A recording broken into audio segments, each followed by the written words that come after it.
Comment trouver des clients? Plus de clients, voire beaucoup plus de clients. C'est exactement ce qu'on va voir aujourd'hui grâce à 4 questions clés qui, si vous vous les posez, je vous promets, il y a de grandes chances que ça change la donne. Si vous êtes nouveau sur cette chaîne et que vous avez envie de recevoir un maximum de conseils en marketing, en communication pour faire de vous la référence incontournable de votre marché, n'hésitez pas à vous inscrire via le lien s'abonner juste en dessous de cette vidéo.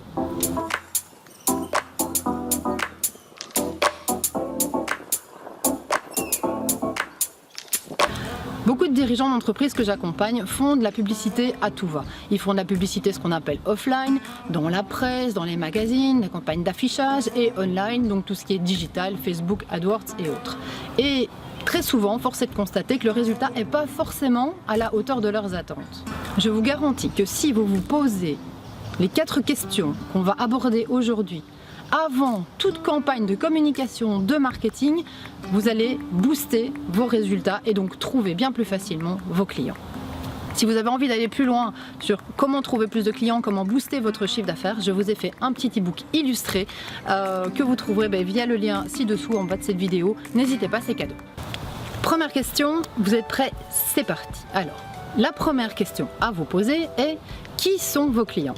Qui sont vos clients, mais qui sont vos clients idéaux? Ceux avec qui vous avez envie de travailler, ceux avec qui vous avez envie d'avoir une relation. Parce que finalement, des clients, c'est ça. On cherche à avoir des clients, mais aussi à les fidéliser, à les garder, à créer une relation sur le plus ou moins long terme avec eux. Alors, qui sont vos clients idéaux? Dans quelle voiture est-ce qu'ils roulent? Où est-ce qu'ils partent en vacances? Est-ce qu'ils ont une famille? Est-ce qu'ils ont, si oui, est-ce qu'ils ont des enfants? Qu'est-ce qui les intéresse? Qu'est-ce qu'ils mangent au petit déjeuner? Est-ce qu'ils font dans leur temps libre du saut en parachute, des sudoku, du badminton, de la pâte à modeler, de la poterie? Au plus vous connaîtrez vos clients, au plus il vous sera facile de rédiger, de créer un message qui leur est destiné et qui leur est directement adressé. Beaucoup de mes clients me disent: oui, même moi, mes clients, c'est un peu tout le monde est susceptible d'acheter mon produit. Le souci, si vous vous dites effectivement, si c'est votre cas, où vous vous dites tiens, moi aussi, tout le monde est susceptible d'acheter mon produit mais mes clients, c'est un peu tout le monde. Il y a 2 grands problèmes à ça. Le premier, c'est qu'à l'heure actuelle, on est suscité par tellement de mails, de publicités, de campagnes d'affichage, que si le message ne nous est pas directement destiné, ne nous est pas directement adressé en tenant compte de nos attentes, de nos besoins, de qui on est et de exactement ce qu'il nous faut, souvent on n'y prête pas attention. Envoyer un mail pour lequel le titre n'est pas correctement rédigé, personne ne l'ouvre. Donc là, premier problème, personne ne veut être tout le monde.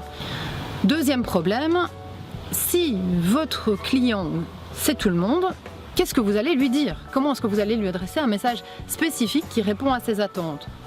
Si vous ne savez pas qui vous cherchez, il n'y a aucune chance de le trouver. C'est un petit peu binaire, je vous le concède, mais c'est comme ça.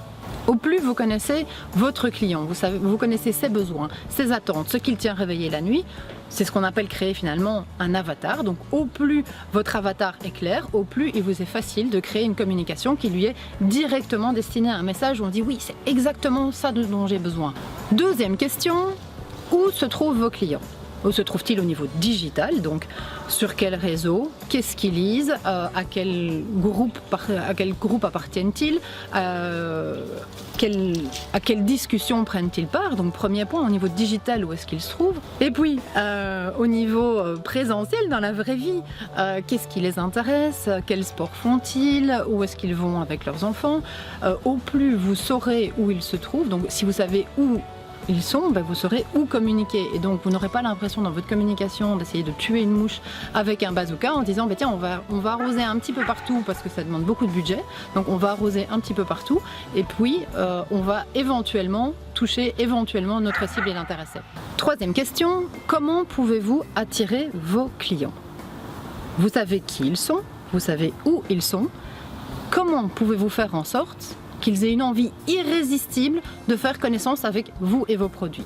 Qu'est-ce que vous allez leur offrir? Est-ce que vous allez leur offrir un bon de réduction, une vidéo explicative sur un produit ou une mini-formation sur une thématique spécifique? Il faut vraiment que votre produit, c'est ce qu'on appelle finalement un aimant, un appât. Il faut vraiment que votre appât soit irrésistible pour qu'ils aient envie d'aller plus loin avec vous, d'entamer une relation avec vous, de se dire tiens, lui, il a l'air de faire quelque chose de qualité, ça répond tip top à mon besoin, j'ai envie d'en savoir plus.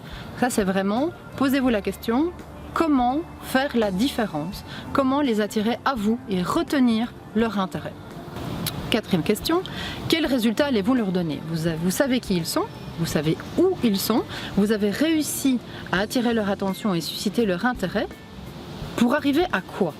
Quel est le résultat que votre produit, que votre service va leur apporter?